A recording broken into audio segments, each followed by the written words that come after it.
ওম নমো ভগবতে বাসুদেবায়। জয় শ্রীকৃষ্ণ। রাধে রাধে।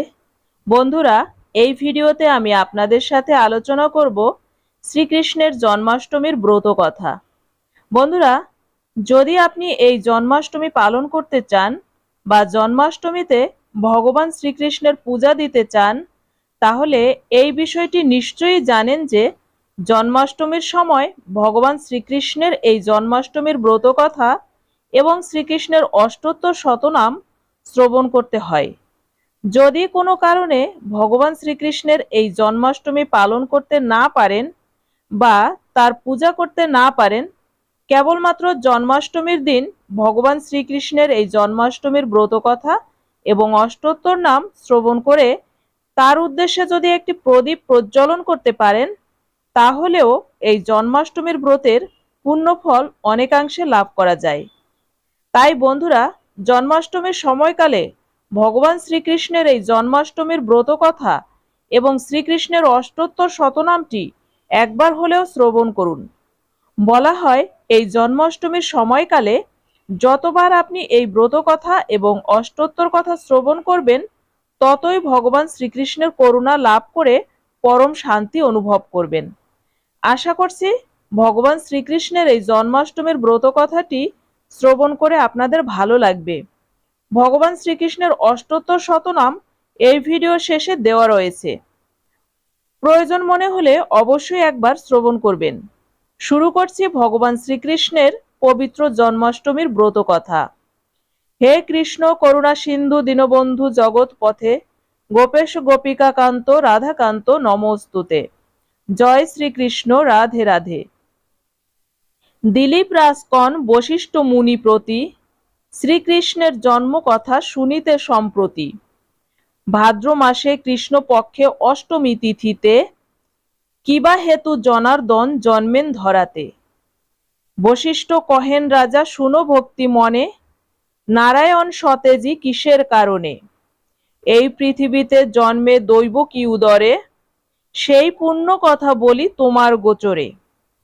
পূর্বকালে কংসাসুর নামে নরপতি, অহংকারে মত্ত হয়ে থাকে দিবারাতি।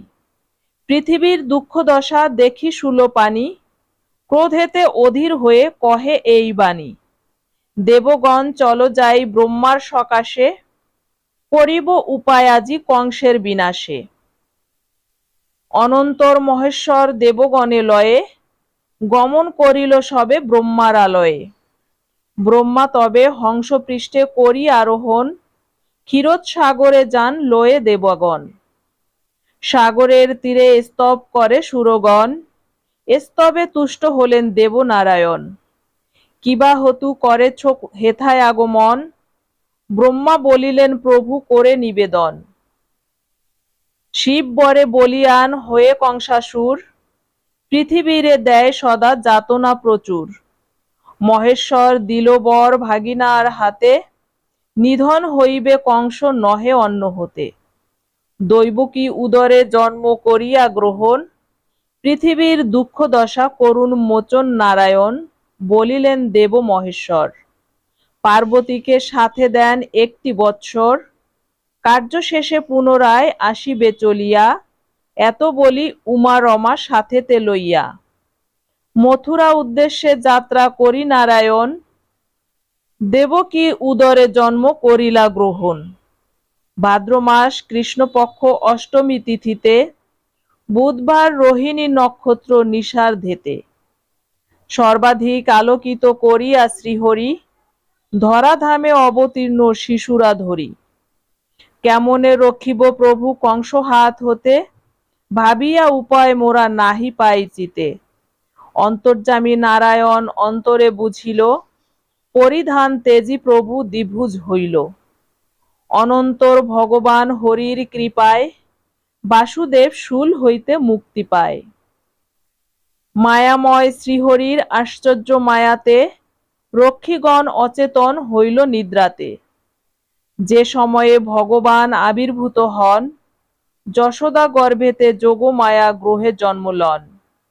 অতঃপর ভগবান কন বসুদেবে, নন্দলয় তারে রাখি আসিতে হইবে।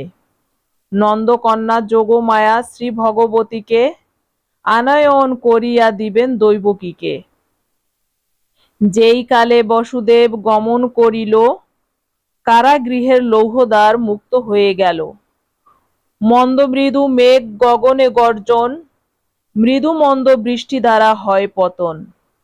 স্বয়ং অনন্তদেব সর্পরূপ ধরি, বাড়ি নিবারণ জন্য কৃষ্ণ শীর্ষ পরি ছত্রের মতন ফনা করিয়া ধারণ। শ্রী বসুদেবের সাথে তিনি করেন গমন। এইভাবে বসুদেব যাইতে লাগিল, যমুনার তীরে আসি উপস্থিত হইল। দুকুলে বহিছে বান, বসুদেব ভাবে কেমনে হইয়া পার গোকুলে যাবে। হায় কি করিব বলে কাঁদিতে লাগিল, অন্তর্যামী নারায়ণ অন্তরে জানে।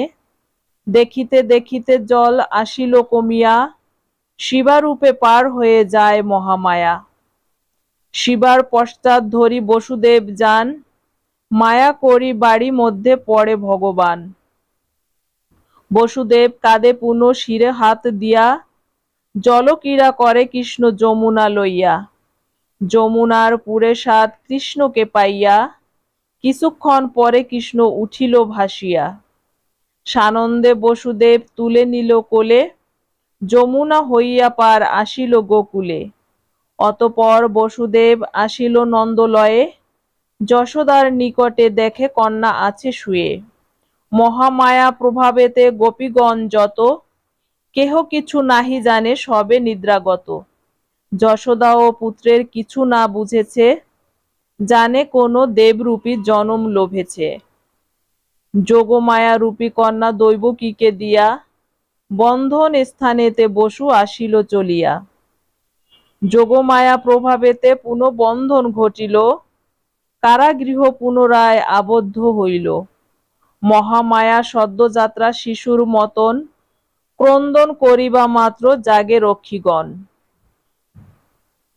এক রক্ষী কংস পাশে করিয়া গমন, দৈবকী প্রসব শিশু করে নিবেদন। বিদিত হইয়া কংস আসি কারালয়ে, দেখিল দৈবকীর কোলে কন্যা আছে শুয়ে। ক্রোধে কংস ধরিবারে উদ্যত শিশুরে, দৈবকী কন্যাকে হেন ছাড়াইয়া ধরে। অশ্রুসিক্ত আঁখি নিয়ে বলে বারে বারে, প্রাণ ভিক্ষা দাও রাজা কন্যারে আমার। না শুনিয়া তার কান্না পাপরূপী কংস, শিশুরে করিতে চায় চিরতরে ধ্বংস। ধরিয়া শিশুর পদ ঊর্ধ্বেতে তুলিল, শিলাপিষ্ট লক্ষ্য করে নিক্ষেপ করিল। কিন্তু সেই শিশুকন্যা কংস হাত হতে, আরো ঊর্ধ্বে যাই উঠে না পড়ে শিলাতে। কন্যা অষ্টভুজা হয়ে মহাদেবী রূপে, বলেন বচন দুরাচার কংস ভূপে। দুষ্টু দুরাচার কংস শুনো রে বচন, কিবা লাভ হবে বোধি আমার জীবন। তোর শত্রু যিনি তিনি বালক রূপেতে, দিনে দিনে বর্ধিত হচ্ছে গোকুলেতে। অতএব নির্দোষী দৈবকী বসুদেব, হিংসা করি উভয়েরে কিবা ফল হবে। তারপর অষ্টভুজা মাতা ভগবতী, গেলেন কৈলাস ধামে যথা পশুপতি। মহান বাক্য কংস করিয়া শ্রবণ, বসু ও দেবকীর করে বন্ধন মোচন। তৎপরে কিরূপে শত্রু করি বিনাশন, পরামর্শ করে লয়ে মন্ত্রীগণ।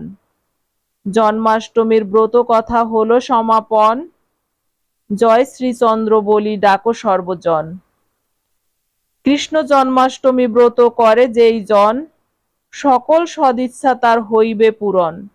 রোগ শোক দূরে যায় শান্তি পায় মনে, জন্মাষ্টমী ব্রত কথা যেই জন শুনে। হে গোলক কৃষ্ণ প্রার্থনা চরণে, এ অধমে কৃপা করো আপনার গুণে। জয় শ্রীকৃষ্ণ, জয় শ্রীকৃষ্ণ, জয় শ্রীকৃষ্ণ। আশা করি ব্রত কথাটি আপনাদের ভালো লেগেছে।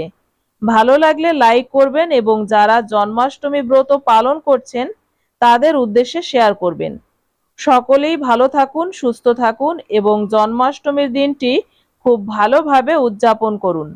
এই কামনা করে আজকের ভিডিওটি এখানে সমাপ্ত করছি। ভিডিওটি শেষ পর্যন্ত দেখার জন্য আপনাকে ধন্যবাদ। ঈশ্বর আপনার মঙ্গল করুন। জয় শ্রীকৃষ্ণ।